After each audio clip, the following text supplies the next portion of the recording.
All right, so I'm here with Paul Gervase of the Los Angeles Dodgers organization.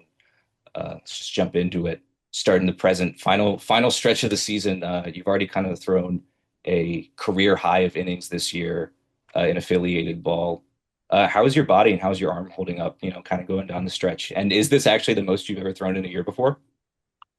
I think it is. I think it's the most I've ever thrown. It's my body feels fine. I've been blessed. God's blessed me. My arm has never hurt. It's never been injured. My arm always feels pretty good outside from normal soreness. So I'm blessed to have had that.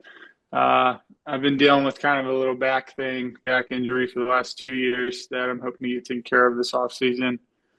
Um, but yeah, other than that, I feel great. My arm feels really good, and I'm one of those guys that doesn't like really need the off season. Like I like playing baseball all Gotcha. the time, so I don't feel like it's the end of the year. I mean, it just feels like every other day to me. Yeah, do you have any special plans for this off season? Um, um, Work out with my brother. My brother's with the Angel system. Um, I'll probably go down to LSU and do a lot of stuff. Hang out with those guys. Hang out with my girlfriend. She likes the off season a lot. So, Gotcha. Yeah, we'll probably just normal off season stuff. Work for next year and go to a new spring training place. gotcha. Yeah, for sure. So, oh yeah, but Camelback, I've spent some time there. It's really nice. It's a really nice facility. I've done spring training in both, Cactus League and Grapefruit League, and I definitely say I would prefer Cactus League. Phoenix is a pretty cool area, especially around that March time. The weather's super nice, and yeah, Camelback is just an awesome facility. So, That's sick. yeah. Mentally, how are you staying locked in every day? Going down the stretch, stakes are super high. You're competing for what could be a playoff spot, a playoff bullpen spot. Uh, Looking at Yeah. your path, it seems like you're just a guy who keeps grinding, keeps taking the next step, dominating day after day. So, how are you maintaining that intensity and confidence just day to day? I treat every baseball game the same. Like whether it was my major league debut, which obviously was a huge deal, or another game here in AAA. I think if you get too high or too low, that's where you start messing in with the mental stuff. So if you keep it every day the same, yeah, obviously you want to be on the playoff roster, you want to play in the major leagues, but there's nothing I can do about that right now. So every outing, just treat it like every other game, and just go out there with the emphasis of throwing strike one, and then just getting after guys. Yeah, And if for sure. I'm locked in and I'm on, I feel like I'm gonna win most of the time. Yeah, just going out and shoving. All right, so yeah, Yeah. gotta rewind the tape because your path to the majors is one of the more unique ones that I've come across. Tell me if I've got this right. So D3 to JUCO to Appalachian League to Pitt to Cape Cod to LSU. I went Appalachian League after Pitt, then LSU, then Cape Gotcha, Cod. gotcha. Yeah, and that was down in Bristol. Is that the Yes. Southwest Virginia, Bristol? Yes. Yeah, I went to Virginia Tech, so I know that area Okay, cool, cool, is cool. a whole lot of nothing around there, pretty much. But You yeah. know Ian Seymour then. Yes, yes. There was another guy. I was gonna ask you, is it a coincidence that you and Ty Floyd both played together um on Bristol and then we're at LSU? I know he was already at LSU, but any No, yeah, the coaches sent us there. It was me and him. They sent both of us there. I think it was intentional. gotcha, gotcha. Are you is he someone you're Yeah. keeping up with at all? Because I know he's doing pretty well down there Yeah. in Yeah. Daytona. I have. Well, unfortunately, he's had a couple of season-ending injuries the last 2 years. He had shoulder surgery, I believe, last year, and then this year he had Tommy John, which sucks. Yeah, for So I'm sure. just looking forward to seeing him healthy and back on the field. But yeah, I keep in touch with him and all the guys that I played with. Awesome, for sure. So, what was the motivation that kept you going through all those, non-traditional stops? Some people might have given up at any of those points. I know before you've mentioned you were working at Olive Garden while you were playing to Hmm. just fun being able to play baseball. Yeah, it wasn't easy. It was I just didn't. My dad has always told me my whole life, what you're doing is better than working a day job. And I'm like, all right, well, let's ride this thing till the wheels fall off. I've always loved baseball more than anything in the world, except for obviously like family and faith Mhm. and stuff like that. But it's always been what I wanted to do. And the door never really completely shut for me. And I was like, all right, well, here's the path I can take. Here's the path I can take. And it started to click when I got to Pitt Community College and started to kind of believe in myself. And then once LSU reached out and a couple other schools, I was like, all right, like I got a shot with this. And then that was a huge helped my confidence. And then just getting to LSU and starting to dominate and throw up zeros, I'm like, all right, I can compete at the highest level. So it was, I would say it definitely wasn't easy, but I would say just faith and determination and family, they all just kind of kept me going. For sure. Yeah, so getting to LSU, you've mentioned that was kind of the first time when people started talking your ear off about extension, which I'm Mm-hmm. sure is going to be a big buzzword that I say a lot today. Yeah. So tell me what it was like to just be plugged into a system like LSU. Was it just like a million guys coming at you at once, being like, "Hey, like here's here's exactly what happens when you're throwing it every time." Yeah, I think it was, I mean, I heard of it there, but it wasn't like we were like obsessed over it. And I couldn't throw a breaking ball for a strike when I was at LSU. So I was up there throwing like 96% fastballs. And it would get sometimes I would just randomly change my arm slot just because, I mean, they knew what was coming. And then they weren't hitting it. So I asked my coach one day, I was like, we got guys that throw harder than me on this team, and their fastball gets hit, and they actually have a breaking ball. Like, why is mine not getting hit? And he was just like, "Well, your fastball is very unique," and like he like told me about the characteristics of it, and I was like, "Oh, six, all right, Yeah. well, let's keep doing that." And so, I mean, it's never something I've really tried to have or like that we've tried to develop. It's just kind of I just throw the ball and it happens. So Yeah, yeah. I sounds good to mean, me. I hope I keep it up. when you're 6'10", there's gonna be some extension involved there, whether you want it to be or Exactly. not. So yeah, kind of speaking of that, one thing that I've actually noticed, I ran the numbers on this. So in the major leagues, you are already top three in not just extension, but the boost from your fastball, like the actual velocity versus the perceived velocity. You are at number three. You get over 2 full miles an hour of boost from your extension there. One really interesting thing though Wow. is person number two and person number one are both Los Angeles Dodgers. And do you know who those two are?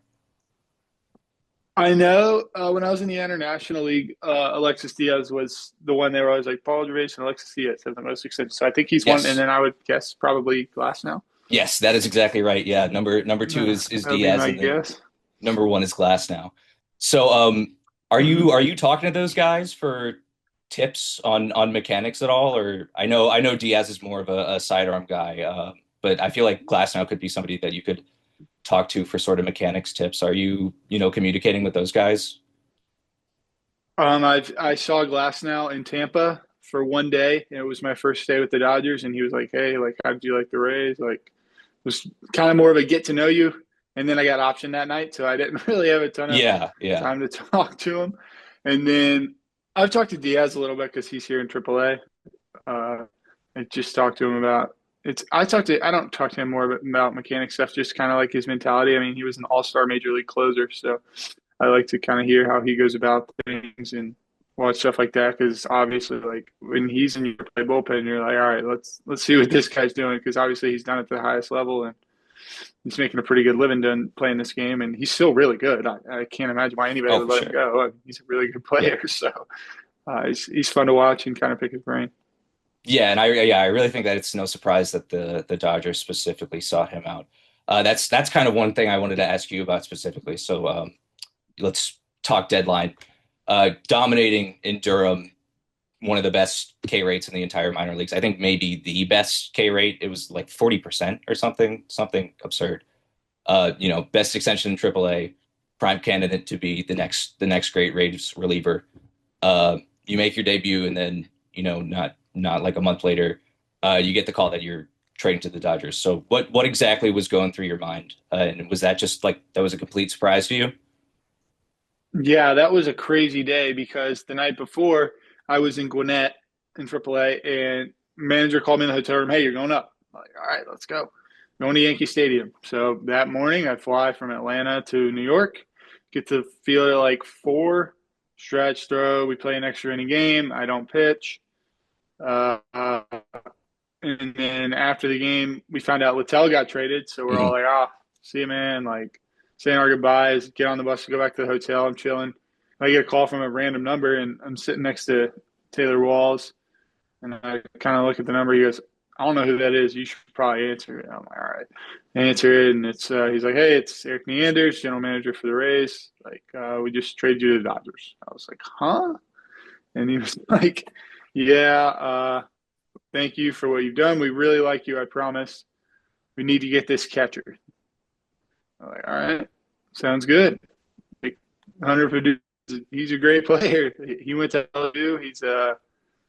He's a great hitter. Like I've seen his numbers in AAA. It made sense. The Rays wanted to catch her. The Dodgers like me. Like that's cool. I'm cool with it. And then yeah, so I flew home to get my stuff, not knowing if the Dodgers are going to send me to AAA or keep me up because I'm still in the major leagues at this point. Yeah. Uh, and they're like, "Hey, go meet the team in Tampa." I'm like, "Of course, we're playing the Rays in Tampa." And the first game, and I go down there, meet everybody, say hello, da da da. The game ends. Come on, come to Roberts wants to see you. I'm like, know what's happening here. Blake Snell's starting tomorrow, and he's on Yeah. the injured Yeah. list. So uh, I completely understood. They're like, hey, we wanted to come see you. We wanted to see you, get our hands on you, say hello, and go do your thing in AAA. And we're going to see you again soon. So that's what happened. Gotcha. That's super interesting. So yeah, you've been with three really renowned pitching organizations at this point, the Mets, the Rays, and the Yeah. Dodgers, and can't forget LSU either. The consensus sort of seems to be that Yeah. the Rays had you focus on just getting the ball in the zone, whereas the Dodgers are more like go out and throw your best stuff.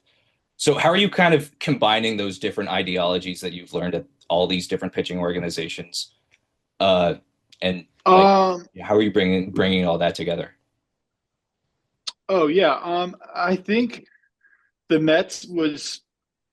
I think what I learned the most with the Mets was just believing in myself and trusting my stuff. It was like I wasn't throwing enough strikes. Like I was throwing enough strikes, but not enough to pitch at highest levels. So like I was striking out hitters and walking guys, and it was like they were just say, hey, you have good stuff. Go out there and throw with conviction and dominate. And I did learn that there. And then like you said with the Rays, it was like if you get in the strike zone, you're a major leaguer. And I was just like every single guy on all these system teams with the Rays, they don't walk guys and they don't give up runs. So it's like if you want to play in the major leagues for the Rays, you got to stand out and you got to compete with these guys. And it was so fun. All the guys I met with the Rays are just great people, and they're all really good at pitching. Even guys that haven't even gotten a shot in the major leagues, you're like, I got to beat this guy out. I got to beat this guy out. And it's friendly competition. You all want to pitch well. And thankfully, I kind of flipped a switch, started throwing strikes. I love catcher setting up down the middle and just kind of letting me go to work. And I stopped walking guys, and punch outs went up or stayed the same, but they were a lot either way. Yeah, it was like And 14 per nine, something yeah, yeah, crazy. I've always been able to strike people out in pro ball, but then I got to the Dodgers, and Dodgers we haven't tinkered with too much stuff yet. It's like I told them when I got here, I was like, my number one thing is be in the strike zone. I have to be in the strike zone to be successful. I'm not trying to like try a bunch of new stuff yet, but if you guys see something that's like, hey, you can improve here, I'm always open to learn. Obviously, the Los Angeles Dodgers know what they're doing a lot more than Paul Gervase does. So if you guys see something, please let me know. But I'm hoping you guys don't want me to change my whole philosophy here. And they're like, no, we traded for you because we like how good you are now. Do what you do. And I was like, all right. So we've worked on a couple of drill stuff with just velocity and kind of trying to stay more in line with the plate. My last outing was terrible. I haven't had an outing like that in a while, but other than that, it's been really good. Yeah, yeah. I actually noticed you've been up a whole tick since the trade. I was gonna ask, is that any sort of tweak or is that just, mindset shift? You're in a new place, maybe get a little extra adrenaline in.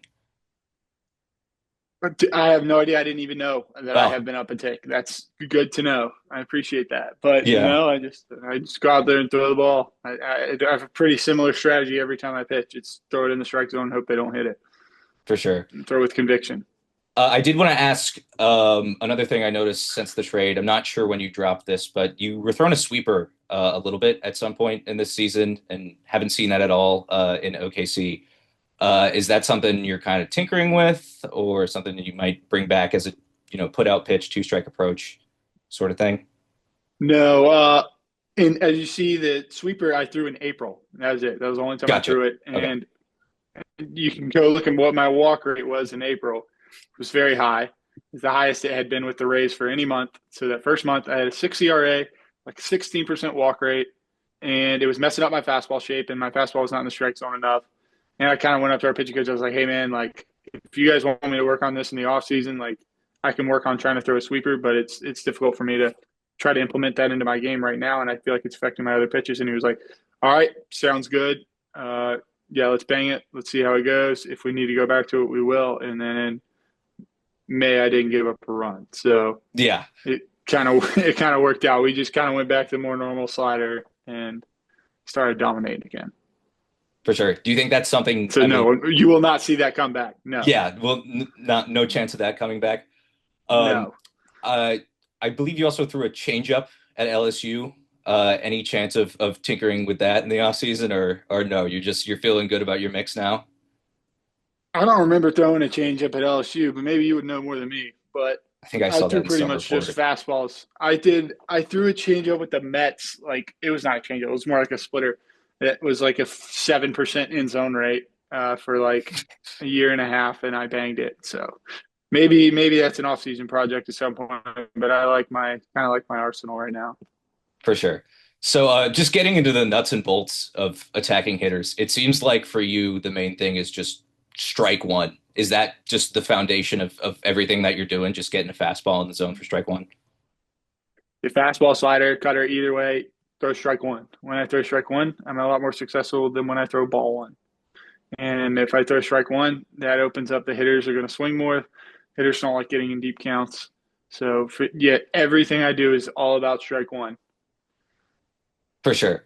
Yeah. So, once you get ahead, I mean, and when you're not ahead either way, high fastball is a real weapon. Are you just trying to focus on just elevating that, or specifically dominating the very top of the zone? Or are you trying to also get it up and in on righties? Because you get that little bit of extra perceived velocity boost from the Yeah. extension a little bit more inside.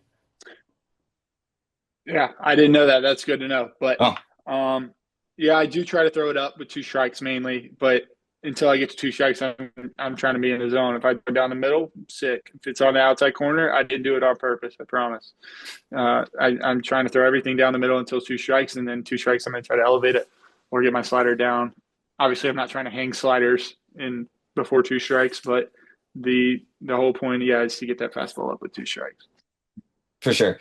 So, out of everything, would you say that right now your focus on something that you want to improve in general is just your two strike approach and kind of Yeah, what have you been looking into for that?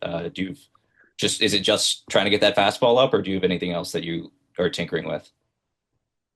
yeah. I think this year, and maybe it's not been the whole year, but it's been a little bit more lately. I've given up a few hits with two strikes, and like for me, I don't feel like I should give up hits once I get to two strikes. Like I need to execute pitches and put guys away. And a lot of that is if I'm trying to go back foot slider to a lefty and I leave it up. And then if I leave it up, obviously they smoke it every time. And when I'm trying to throw my fastball up, if I throw it down. So it's all about getting that slider, whether it's down the way to a righty or down and in below the zone to a lefty, or getting that fastball up with two strikes so I can put guys away. But when I miss locations there, that's when I get beat. So yeah, two strike location has been really important priority for me since I started throwing strikes more. For sure.